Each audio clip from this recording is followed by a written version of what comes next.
Un détail, un élément de composition, je l'avais oublié, et je me le rappelle ici au musée d'Anvers, devant ce tableau de Rubens, qui s'intitule, avec un double sens limpide, Vénus frigida, c'est-à-dire Vénus frigide, Vénus qui a froid.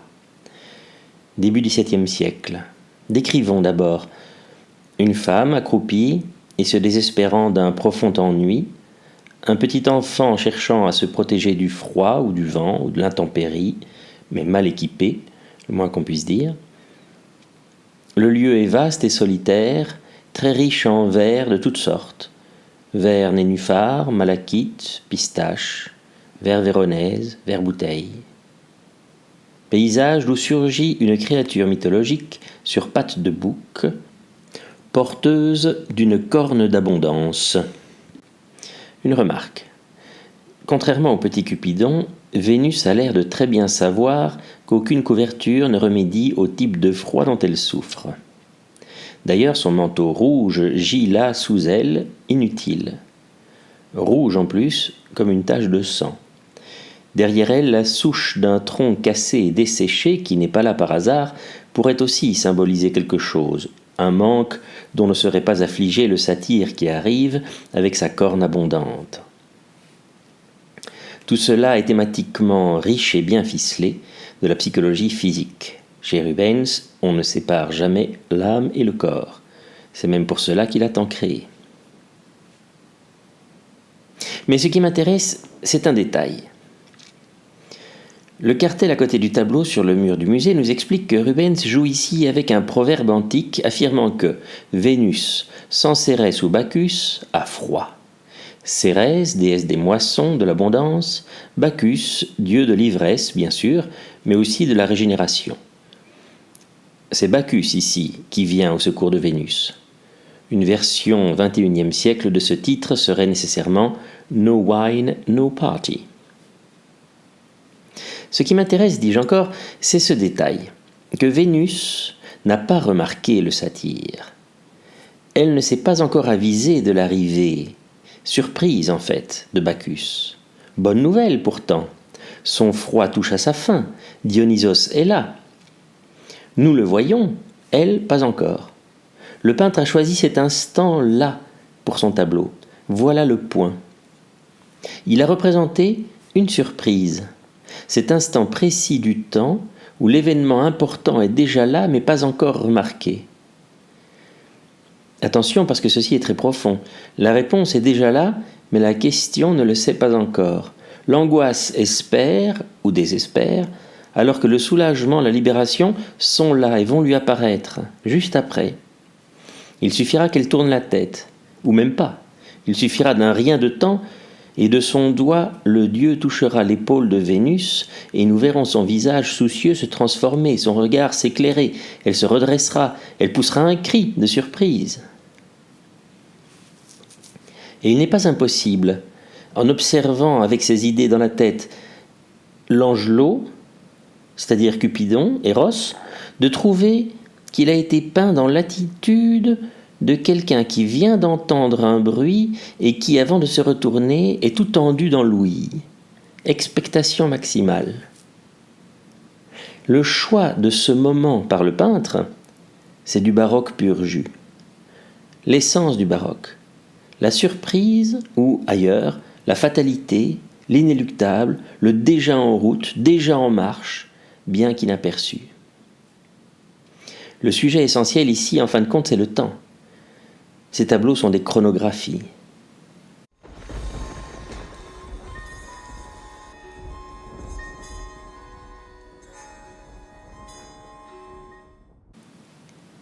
La première fois que je m'étais arrêté à ce détail chronographique, à ce choix du moment crucial par un peintre, c'était à Madrid, au musée du Prado, devant un tableau de Véronèse. Véronèse, bien sûr, on est avant Rubens, la génération d'avant. Quand Véronèse meurt en 1588, à l'âge de 60 ans, le petit Pierre-Paul n'en a encore que 11. Un tout autre monde. Véronèse n'est pas baroque, c'est entendu, mais pas de baroque possible sans Véronèse, c'est entendu aussi. Bref. Voilà Madrid, le Prado, la grande galerie du premier étage, et cette fête de couleurs énorme, 4,30 m de large sur 2,30 m de haut. Titre : Jésus parmi les docteurs. Ce n'est pas un tableau mythologique comme celui de Rubens, c'est un tableau à sujet religieux, mais ce qui importe ici est qu'il soit narratif. Il transcrit en une image fixe un épisode d'un récit. Récit à l'époque par tous connu, et maintenant encore largement, Jésus, enfant, a participé avec ses parents au grand pèlerinage à Jérusalem, au temple. Après quelques jours, au moment fixé d'avance, les parents sont repartis avec tout le groupe des pèlerins. Au bout de quelques heures, ils s'aperçoivent que Jésus est manquant. Il n'est ni là avec le groupe des enfants, ni là avec le groupe des jeunes, ni avec les vieux. Il est resté à Jérusalem. Ni une ni deux, les parents lâchent le groupe et font demi-tour. On imagine bien leur angoisse. Les Américains en ont fait un film d'ailleurs. Home Alone, Maman j'ai raté l'avion. Or, où vont-ils retrouver leur enfant, leur Kevin, leur Macaulay Culkin, en train de donner une bonne leçon à d'horribles adultes? Exactement comme dans le film. Chacun sait qu'Hollywood n'a jamais fait que des scénarios bibliques. Et si le substrat christique de Home Alone n'était pas clair pour tous, rappelons que c'est un film de Noël. Bref. Ils retrouvent leur enfant dans le temple, en train d'épater les docteurs, ou de les écraser même, par sa sagesse.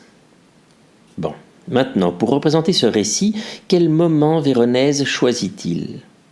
Bien sûr, il représente le Christ enfant, la vérité sortant de sa bouche, environné des savants théologiens de l'époque qui, en entendant ses raisons, expriment des attitudes d'étonnement et d'attention remarquablement rendues par le pinceau.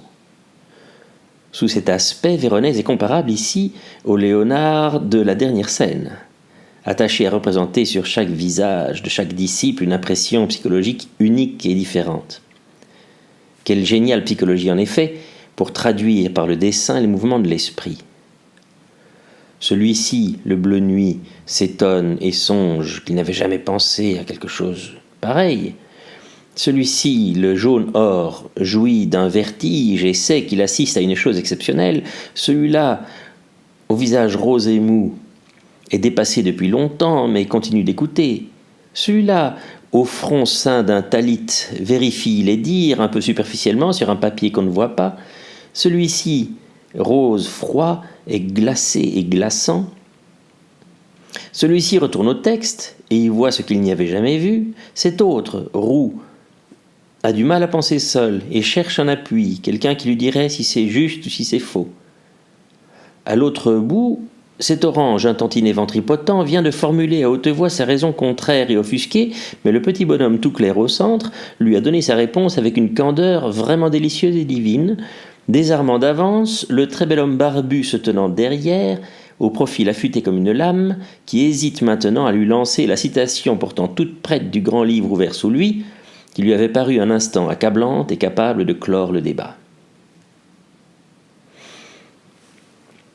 Un spectateur très savant dirait devant ce tableau « Voyez comme Véronèse joue avec les références et comme il a concentré dans son Christ les deux gestes, vers le ciel et vers la terre, l'horizontale et la verticale.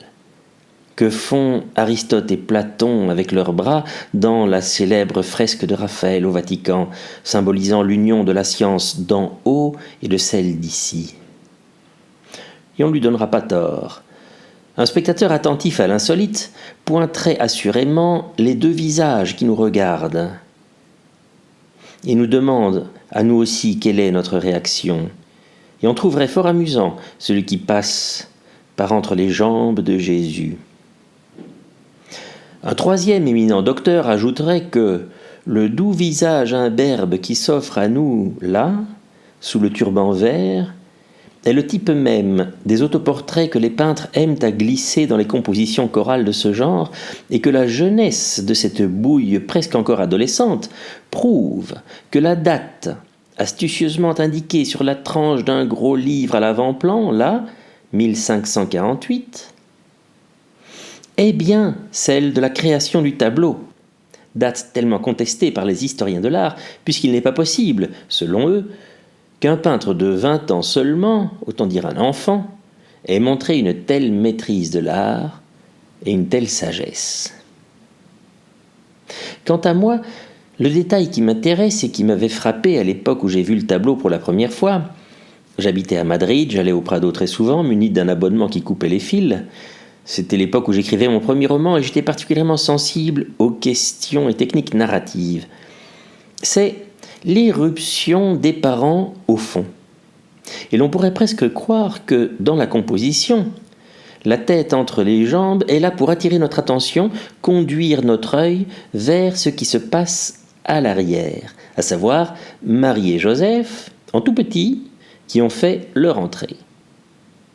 Nous les avons vus, Jésus, pas encore. Et c'est là le point commun avec le Rubens d'Anvers. Le discours de Jésus va être interrompu, là, dans une minute. On va entendre le cri de la mère, qui retrouve son enfant oublié.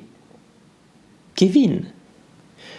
Voici que le tableau est transformé en un instant qui s'annonce. Le tableau représente le futur, planant déjà sur la scène présente. On sait que le cri va retentir et que la tête de l'enfant va se retourner brusquement vers sa mère. Je me demande même si les deux grands personnages qui nous tournent le dos à l'avant-plan et qui sont donc par rapport à l'action dans la même position que nous, spectateurs, je me demande donc si ces deux personnages n'ont pas eu déjà l'attention attirée par l'éruption du groupe au fond.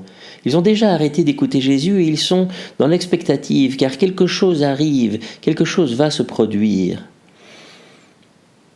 À la dynamique circulaire du colloque à l'avant-plan vient s'ajouter ainsi une dramatique qui vient du fond. Cette composition si parfaitement équilibrée et stable, la verticale des colonnades, l'horizontale sereine des entablements et des corniches, est le théâtre d'un événement qui arrive. Ainsi le temps. Le temps est-il devenu un personnage du tableau? Le temps invisible, le temps irreprésentable, il est là. Le temps, sujet final de toutes les œuvres d'art, peut-être, fait son entrée dans la peinture. Et pour le cas où la chose ne serait pas évidente, Véronèse pose là, comme un indice, comme une clé, ce sablier. Réaliste, puisque sans doute il mesurait le temps de parole, mais plus encore, qui vaut symbole. Chronographie. Plus loin, dans le même musée du Prado, et du pinceau du même Véronèse, un peu moins jeune tout de même, il y a ceci, cette autre fête de la couleur. Un bon 2 mètres de large, Vénus et Adonis. Retour à la mythologie, donc. Rouvrons notre vide, Métamorphose, livre 10. Bon, Vénus est là avec Eros. Eros a son carquois, oblong. Chez Rubens, il en avait un aussi. Les carquois. Bien. Ici, le problème n'est pas que Vénus aurait froid, mais au contraire, Ovide nous raconte qu'accidentellement, en se penchant, elle s'est piquée à l'une des flèches de Cupidon, que la blessure au sein était grave et que la déesse est conséquemment tombée amoureuse, éperdument, pour comble amoureuse d'un mortel. De celui-là, en symphonie d'orange, qui se repose après l'amour dans le divin giron, et qu'elle évente gentiment. Il s'appelle Adonis, sa beauté est restée légendaire, il était passionné de chasse, on voit d'ailleurs les attributs du chasseur, les chiens, et à la ceinture, ce corps. Corps qui peut nous rappeler la corne du satyre de Rubens et sa symbolique.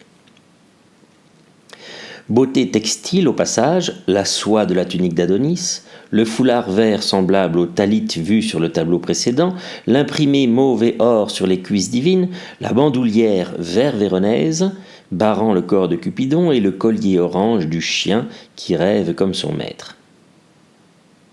Le récit d'Ovide que Véronèse illustre à sa manière est le suivant. Vénus amoureuse, craignant pour son amant, lui recommande, le supplie même, de ne chasser désormais que des animaux inoffensifs, renards, canards, faisans, et d'éviter à tout prix les bêtes féroces comme les sangliers ou les fauves. Mais Ovide dit aussi que ces discours de prudence sont contre-productifs et qu'ils excitent plutôt qu'ils ne tempèrent les élans téméraires des jeunes gens. Aussi, tout à l'heure, c'est le futur du tableau, quand la sieste sera terminée, Adonis s'en ira-t-il par les bois et débusquant un sanglier formidable, il le prendra en chasse, le blessera, la bête se retournera, le chargera, le déchirera, le tuera. Et la déesse perdra son amant et versera des larmes que les mortels ne peuvent même pas imaginer. Or, quel est le moment choisi par le peintre dans cette histoire ? On est avant le drame, juste avant. Adonis se repose, tout est calme. On voit très bien la forêt, derrière, domaine de chasse, tout en vert profond, bouteilles, pistaches, malachite, nénuphar. Nul présage dans le ciel, qui est d'une sérénité céruléenne. Pas de vent, tout est repos. Mais alors pourquoi cette inquiétude sur le visage de la déesse ? Pourquoi cette tête tournée ? Que se passe-t-il ? Pourquoi Cupidon contient-il le chien comme un petit lutteur ? Oui, bien sûr, il rappelle un Cupidon célèbre de l'Antiquité, souvent copié, qu'on voit au Louvre notamment, et qui montre un petit enfant maîtrisant une oie au cou flexible. Véronèse est fidèle à sa coutume de la citation.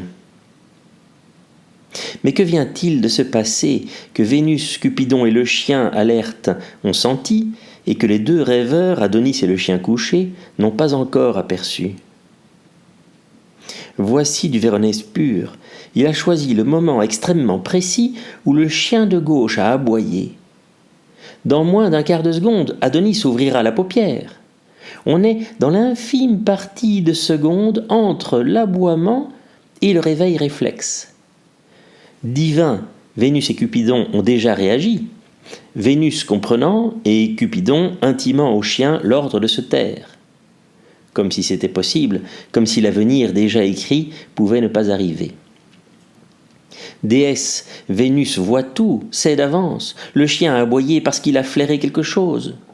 Nous qui avons lu Ovide sommes aussi informés que Vénus, et nous savons quelle est la bête que le chien a flairée, le fatal sanglier. Et nous savons aussi bien que Vénus ce qu'il en adviendra pour Adonis, et nous comprenons, nous spectateurs, l'angoisse qui commence à déformer ses traits. Nous comprenons qu'il est trop tard, et le sujet profond du tableau vient de nous apparaître. C'est le trop tard, c'est ça, c'est le temps une fois de plus, et le temps tragique, c'est le temps du trop tard, la mort toujours déjà là. La représentation de cette fatalité énorme par le moyen du quasiment imperceptible, l'indice infinitésimal, l'aboiement pictural, c'est-à-dire muet, du chien, c'est la pointe aiguë de Véronèse, raconteur d'histoire. C'est trop tard, la mécanique est enclenchée, toute cette paix, ce temps du repos, le châtiment plane déjà. La mort est écrite, tragédie, fatalité. Non, Véronèse n'est pas baroque, mais par le traitement dramatique de la temporalité, c'est Shakespeare déjà là.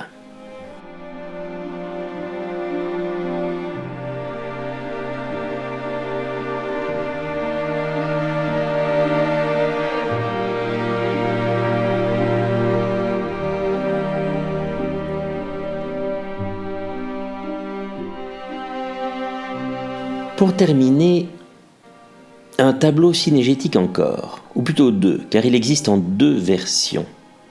Tableau de Jordaens, Jacob Jordaens, qui était un disciple de Rubens à Anvers. L'une des versions est ici à Madrid, l'autre est là-bas au musée d'Anvers, où nous avons commencé. Tout est bien, c'est là que j'ai garé ma voiture. Jordaens, disciple de Rubens, première moitié du XVIIe siècle en Belgique. Belgique ou pas, c'est toujours Ovide et la Rome ancienne qui donnent le ton. Regardons d'abord la version de Madrid. Quelle histoire!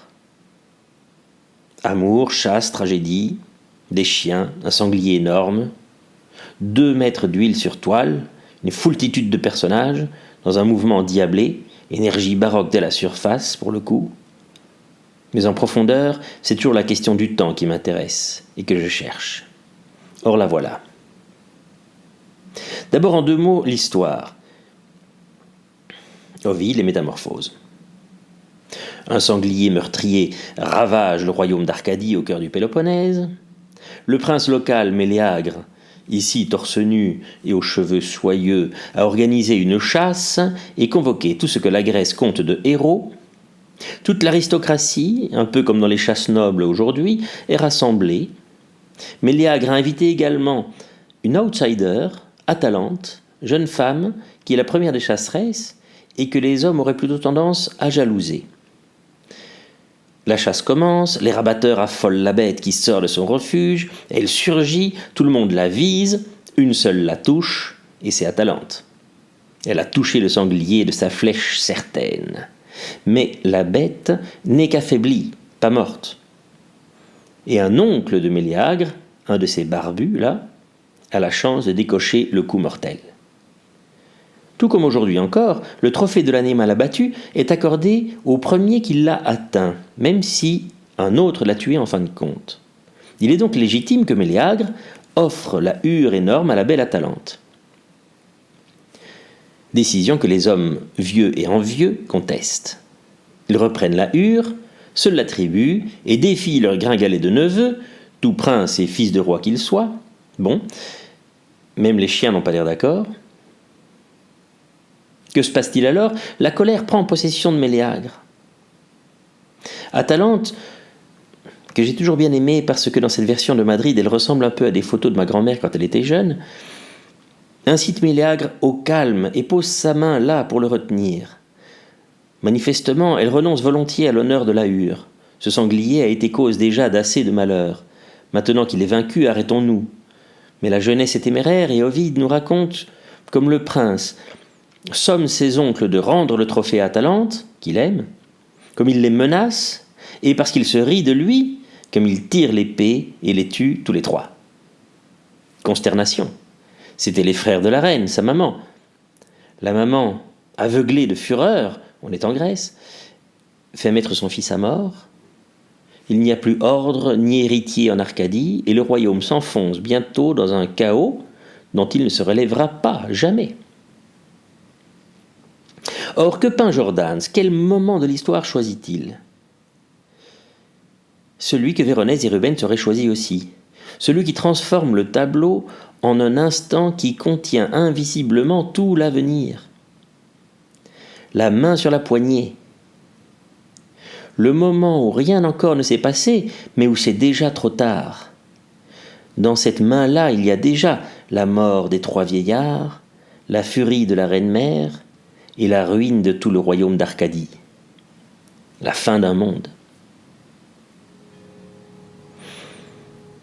Dans l'autre version de ce tableau ultérieur, celle qui nous permet de rentrer à Anvers maintenant, pour terminer, bien des choses ont changé, des détails. Méléagre est droite et non plus gauche cadre, Atalante se montre de face et non plus de profil, ses cheveux ont foncé, elle ressemble un peu moins à ma grand-mère et un peu plus à une de mes nièces.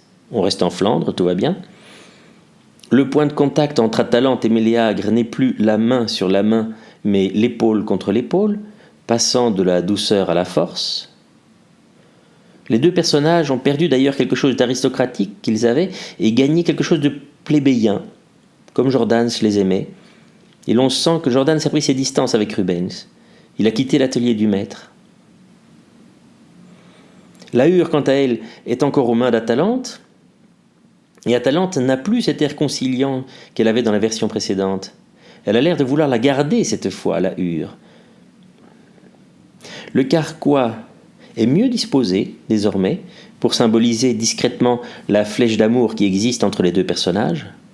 Dans la version de Madrid, le carquois abandonné derrière Atalante ne servait pas à grand-chose. Le sanglier, tout à fait central dans la version d'Anvers, a gagné en importance et son œil, toujours aussi magnifiquement peint, semble dire, cruel et narquois, « Et voilà comment, même mort, je continue de causer la perte du royaume d'Arcadie. » Très shakespearien. Ainsi, beaucoup de choses ont varié, sauf l'essentiel. Preuve que ce qui nous intéresse dans le tableau devait aussi les intéresser eux, Jordanes, Rubens et Véronèse. Ce tout petit détail de composition, la main sur la poignée, détail où se concentre tout l'avenir de l'histoire et qui déploie en quelque sorte l'image fixe du tableau comme un film jusqu'aux dernières conséquences. Là, le temps ramassé comme une grenade, dégoupillé bien sûr, trop tard, c'est en marche. Tic-tac, tic-tac, tic-tac.